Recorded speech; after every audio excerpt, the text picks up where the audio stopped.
I came home and found a wedding on my land. Chairs, ribbons, a giant sign, HOA, approved event space. But I never approved anything. That's my backyard, my lake, my deck. Then she walked out, clipboard, smug, smile, perfume, 5 seconds ahead of her. It's for the community, she said. Don't make this a big deal.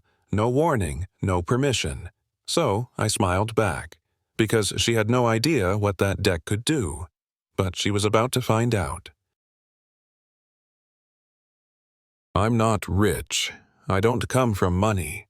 Every nail in that deck, every inch of that land, I paid for it with sweat and overtime. I used to work construction. Saved for 16 years before I found this place. 20 acres. Quiet. Outside HOA lines. No traffic. No neighbors knocking. Just wind, water, and time. I built that dock myself. With my hands. Cedar planks. Stainless bolts. Strong enough to last longer than me. It wasn't just property. It was peace. I didn't buy land.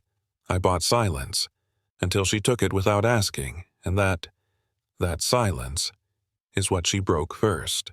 Most mornings I'd sit on the porch with a black coffee in one hand and my boots kicked up. Sun rising slow over the lake. Birds cutting across the water like whispers. The smell of fresh-cut grass and cedar from the deck. My garden ran along the fence, roses, tomatoes, 2 lemon trees that never gave fruit but still made me proud. No noise, no meetings, no rules taped to my door, just wind through the trees and the quiet creak of wood when I rocked in my chair. That silence was worth every dime. I never needed a gate, never needed to lock anything. But now, after what she did, I don't just lock it, I watch it. Cheryl Whitmore, HOA President. Queen of clipped sentences and oversized SUVs. She wore heels on gravel, always overdressed for everything, wide hat pearls that perfume you could smell before you saw her. She didn't knock. She announced. The first time we spoke, she looked me over like I was part of the landscaping. Then she said it. You don't even use this space. Not a question. A judgment. Like I didn't earn it. Like it was wasted on someone like me. We're just borrowing it for a good cause. Borrowing. Without permission. With decorations and invitations already sent. She made it sound generous. But all I heard was entitlement wrapped in fake charm. And right then, I knew Cheryl never asked. She expected. It started with an email. Subject line, a small favor for a special day. Cheryl wrote, it's just a few hours. What's the big deal? We'll make it worth your while. She didn't ask. She assumed. Said her daughter's wedding would be simple and tasteful. Said the view from my dock was perfect for photos. Called it a once-in-a-lifetime moment. I read it twice, then replied once. No, I'm not a venue, I don't rent, and I value my privacy. I thought that was clear. I thought that was the end of it. But with people like Cheryl, no isn't heard, it's ignored. After that email, Cheryl went quiet. No follow-up, no confrontation, just silence. For a while I thought she'd moved on, found another location, changed her mind, maybe even respected the boundary. Then, 2 days before the weekend, I walked out back and froze. Tent poles, string lights, folding tables, a flower arch right where my fishing chair used to sit, caterers unloading trays, speakers stacked by the hedge, someone wheeling in a bar cart like it was a hotel lobby. It was a wedding, her daughter's wedding, on my land, without a single word, and Cheryl. She wasn't hiding. She pulled up in that white SUV, stepped out, clipboard in hand, and smiled like she'd planned this all along. That's when I stopped hoping for an apology, and started planning something else. I walked straight to the guy directing the setup. His name tag said Rick Dalton. I asked who gave him permission. He barely looked up. HOA approved it, he said, flipping a clipboard. I pointed behind him. That's my property line, not HOA's. He hesitated. Just for a second. Then Cheryl stepped in. This is already settled, she said. Let's not make a scene. Calm, smiling, like I was the problem. Like this was an inconvenience, me standing on my own land questioning their invasion. Rick shrugged, turned back to the tent layout, and I stood there surrounded by strangers. On soil I paid for. I wasn't angry yet, but I was close. I told her again this was private property, that she had no right. She didn't flinch. "You're not using it," she said, glancing around like she was doing me a favor, "so let others make good use of it." I opened my mouth, but she cut me off. "Don't be selfish." That one hit harder than it should have. She made it sound like I was standing in the way of joy, of love, of community. All I wanted was a quiet weekend. No guests, no music, no speeches under my trees. But somehow she made that sound unreasonable. She turned my boundary into her moral high ground, and for a second, just a second, I almost questioned if I was the problem. That's when I realized. She knew exactly what she was doing. I went back inside, grabbed the deed from my file cabinet, and walked it straight to her. Dropped it on the folding table next to her champagne flutes. "This land," I said, tapping the page, "is mine. Outside HOA lines. I have the survey and legal boundaries right here." She barely glanced down. "Oh, those are outdated," she said, brushing it off like a receipt from the grocery store. "We'll sort it out later." Later. She had tents up, tables set, guests already on the way. There was no later. She knew exactly what this paper meant. She just chose not to care. That's when it stopped being a misunderstanding. This wasn't ignorance. It was control, and she wasn't backing down. So neither was I. She reached into her leather tote and pulled out a folder. Inside was a map. Printed, laminated, highlighted. Different from mine. She laid it flat across the table. "We've updated the boundaries for community use," she said. Voice calm. Practiced. Like she'd said it a dozen times before. I stared at it. My dock, my land, was shaded light blue. Labeled Shared Recreational Zone. No signature. No official seal. Just a line redrawn by someone who wanted more control. She wasn't just ignoring my rights. She was rewriting them. I held up the official survey. She held up a color-coded fantasy. And in that moment, I saw it clearly. This wasn't confusion. It was strategy. And Cheryl had been planning it long before I ever saw that banner. That night, I started asking around, knocked on doors, spoke to neighbors I'd barely talked to before. Older folks, families, veterans, retirees. Almost every one of them had a story. A shed removed without warning. A garden labeled non-compliant. A patch of land fenced off then reassigned as a community walkway. Same tone, same excuses. HOA said it was for everyone. We didn't want trouble, they didn't fight it. Not because they agreed, but because Cheryl made it too exhausting to push back. It hit me hard. This wasn't personal. It was a pattern. And for years, she'd gotten away with it. But now, she'd picked the wrong piece of land, and the wrong guy to ignore. I sat on Walter Green's porch the next evening. He's 81, lived here longer than most trees. He poured sweet tea and told me how he once put a bench under his oak tree. Just something simple to sit on in the evenings. A week later, he got a letter from the HOA. Violating community standards. $500 fine. No warning, no hearing. He paid it, then took the bench down. "I didn't have the energy to fight," he said. "Didn't want them coming after my daughter." His voice cracked just a little. It wasn't just about rules, it was fear, and people like Cheryl used that silence as permission. That's when I stopped seeing her as annoying, and started seeing her as dangerous. I stopped arguing, started documenting, took photos of every setup on my land chair's tables, power cables running through my grass. Snapped a close-up of that fake HOA map, marked every difference from the county survey, recorded a voice memo after every interaction. Dates, names, what was said. I pulled the HOA bylaws, highlighted every section they were violating, every rule they bent for community events. Then I filed a public records request, emails, permits, board meeting notes. What I got back didn't surprise me. There were gaps, missing forms, and a few names that kept showing up, over and over again. This wasn't sloppy, it was deliberate, and I was only just getting started. Then came the email. Someone from inside the HOA board, anonymous, still don't know who forwarded it to me. Subject, event fee, split, wedding. Weekend, in it, Cheryl wrote, "We'll split it 40 to 60 like last time. They'll never check. Just make sure the invoice goes through as community enhancement." My jaw locked.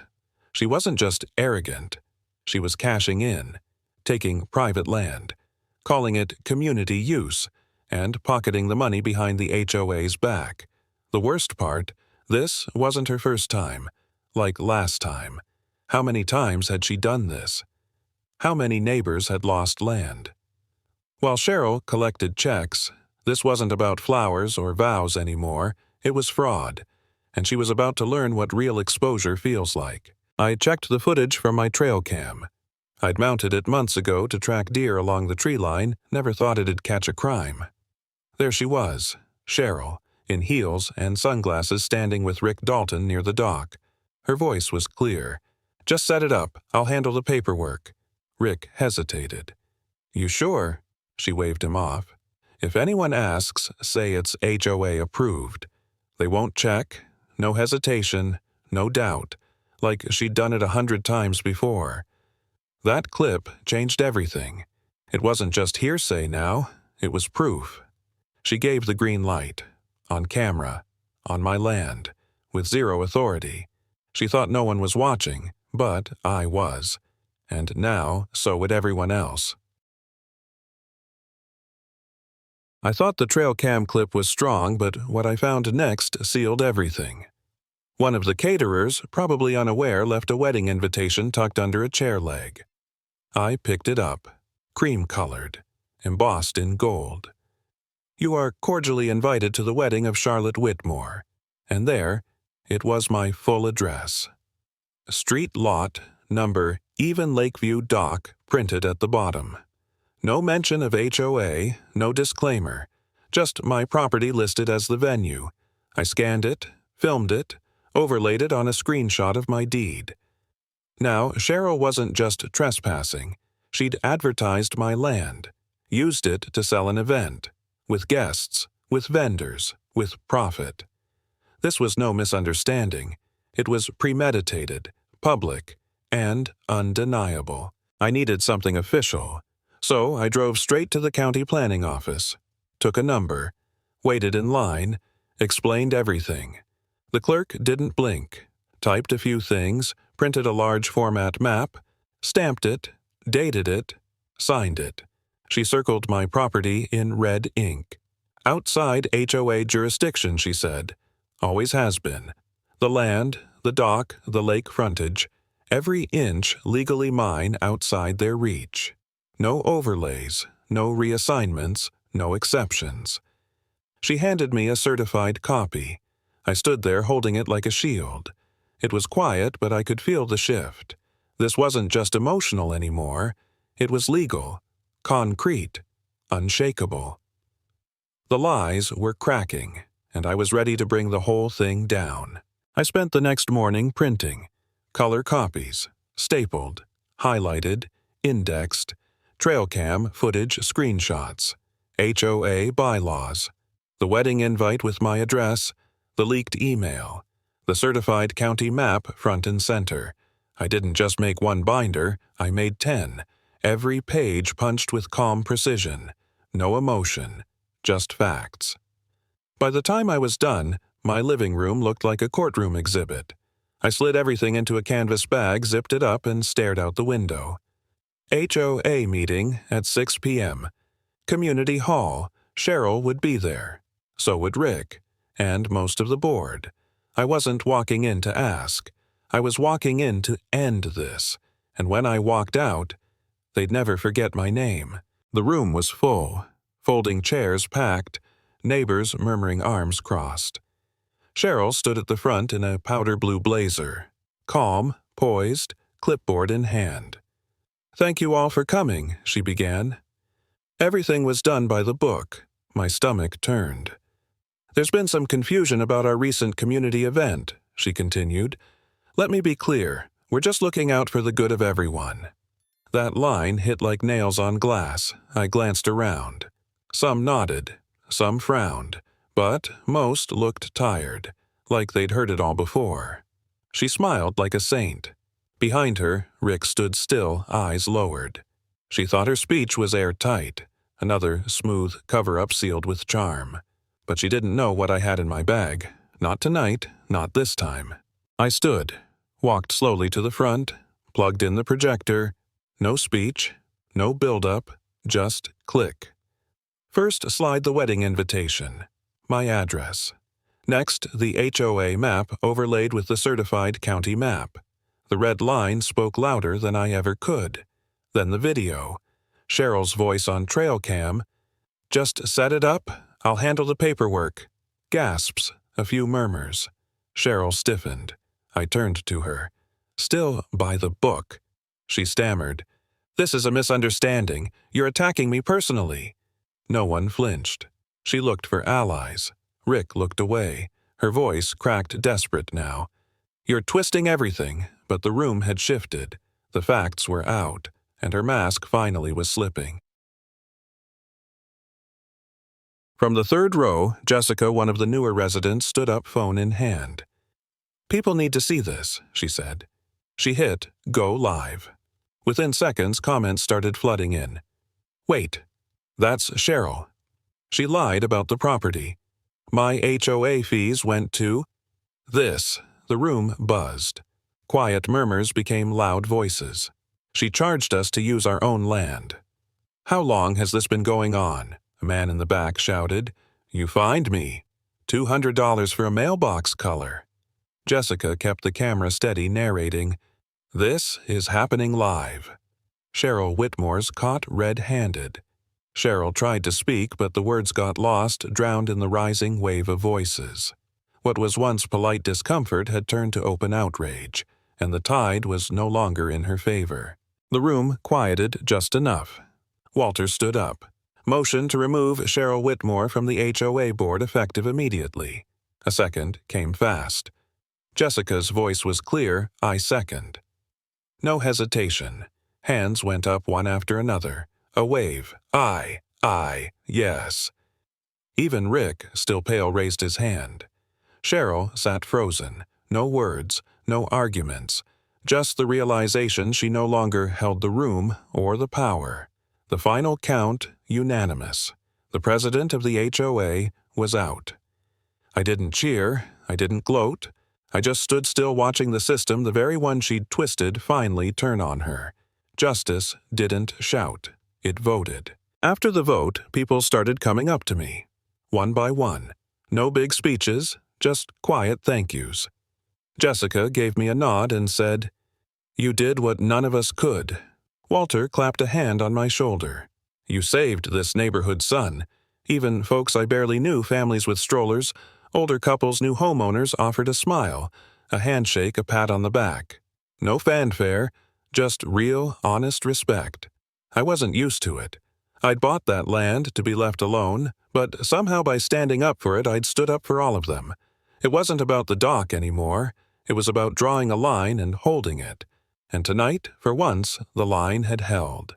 The very next morning, the emails started flying. Jessica invited everyone to a neighborhood meeting, not a HOA thing, just us. Real people. By the weekend, we had a name, the Watch Group. Not official, not fancy, just a group of folks tired of being steamrolled.